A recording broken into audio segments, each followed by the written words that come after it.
Alors, ça bouge du côté de l'Albert Park. Melbourne a entamé ses travaux et confirme ses changements avec toujours l'espoir d'y faire venir un F1 en novembre. Le circuit d'Albert Park de Melbourne continue de faire ses changements. L'Australian Grand Prix, promoteur de la course, a publié des photos des travaux et détails des nouveaux changements effectués sur la piste. Le virage 6, qui constitue un gros freinage après le 5 très rapide, va être élargi de 7,50 m, ce qui devrait faire augmenter la vitesse de passage à 219 km/h contre 149 en 2019. Ah oui, quand même. La chicane lente, constituée par les virages 9 et 10, va aussi être retirée.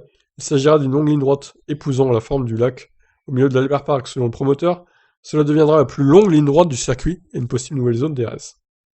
Donc ça, c'était avant... Oh, ça n'a rien à voir, du coup. Putain, on reconnaît pas où c'est, ça, du coup. Difficile de... Le virage 13 ci-dessous, un angle droit qui se constitue au bout de cette longue ligne droite, va aussi, lui, changer. La piste va être élargie et le virage légèrement reprofilé afin de reproposer davantage d'opportunités de dépassement. Outre le changement sur ces 4 virages, ce sont aussi 3 autres qui vont évoluer, virages 1, 3 et 15, qui vont être élargis et légèrement inclinés pour pouvoir proposer plusieurs trajectoires de passage. Ces changements-là devraient grandement profiter au monoplace 2022. Eh ben, beaucoup de changements hein, pour l'Albert Park. Ces modifications signifient que les voitures iront maintenant plus vite d'environ 5 secondes au tour.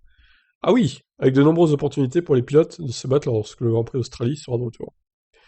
Depuis les années 50, l'Albert Park est synonyme de Grand Prix, et ces améliorations s'alignant parfaitement sur le changement des voitures de F1 en 2022. Alors que le projet rendra les courses plus excitantes, il améliore également les routes et les installations environnantes. Ricardo est impatient, donc...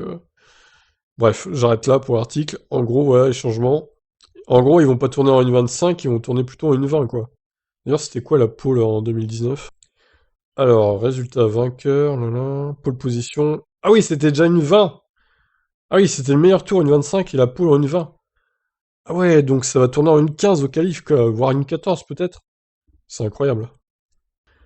Ah mais il va falloir rajouter des tours, les gars, parce que la course elle va se finir en 1h10 en fait, là, c'est avec 58 tours. Bon, j'exagère peut-être un peu, mais vu qu'en course ils vont peut-être tourner en une 20 du coup, pas une 25. Eh ben, ça va être très court, hein, ce Grand Prix d'Australie. Qui aura lieu à 6h du mat, on le rappelle, donc voilà. Voilà pour ça. Je vous laisse réagir. Ciao.